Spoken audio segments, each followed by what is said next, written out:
ৰাজ্য চৰকাৰৰ দুটা অনুৰোধ থাকিব। এটা হ'ল যে ইলেকশ্যনটো বিহুৰ আগতে হ'ব লাগে, আৰু দ্বিতীয়তে ইমান ফেজিং কৰিব নালাগে, এটা বা দুটা ফেজত ইলেকশ্যনটো শেষ কৰক। ভূপেন বৰা আজি কংগ্ৰেছৰ পৰা পদত্যাগ কৰিলে, ইয়াৰ কাৰণ কি? ইয়াৰ অলপ আগতে মই এছেম্বলিত ওলাই আহোঁতে সাংবাদিকসকলক প্ৰায় 40 মিনিট সময় ইয়াৰ বিষয়ে মই প্ৰশ্নৰ উত্তৰো দিছোঁ, আৰু যিমানখিনি ক'ব লাগে মই কৈ আহিছোঁ।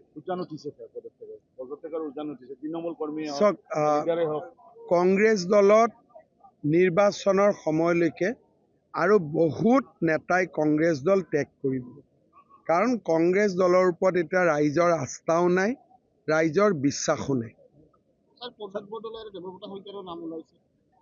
প্ৰদ্যুৎ বৰদলৈ আজি তেওঁ ৰিজাইন নিদিয়ে, কিন্তু 2029-ৰ আগতে তেওঁ ৰিজাইন দিব বাধ্য হ'ব। এনেকুৱাই পৰিৱেশ হ'ব, তেওঁ পাৰ্টি এৰিব লাগিব। কংগ্ৰেছ পাৰ্টিত অকল ডাঙৰ মানুহৰ ল'ৰা ছোৱালীহে তিষ্ঠি থাকিব পাৰিব। সাধাৰণ আৰু সৰু মানুহৰ ঘৰৰ ল'ৰা ছোৱালী কংগ্ৰেছত ৰাজনীতি কৰিব নোৱাৰে।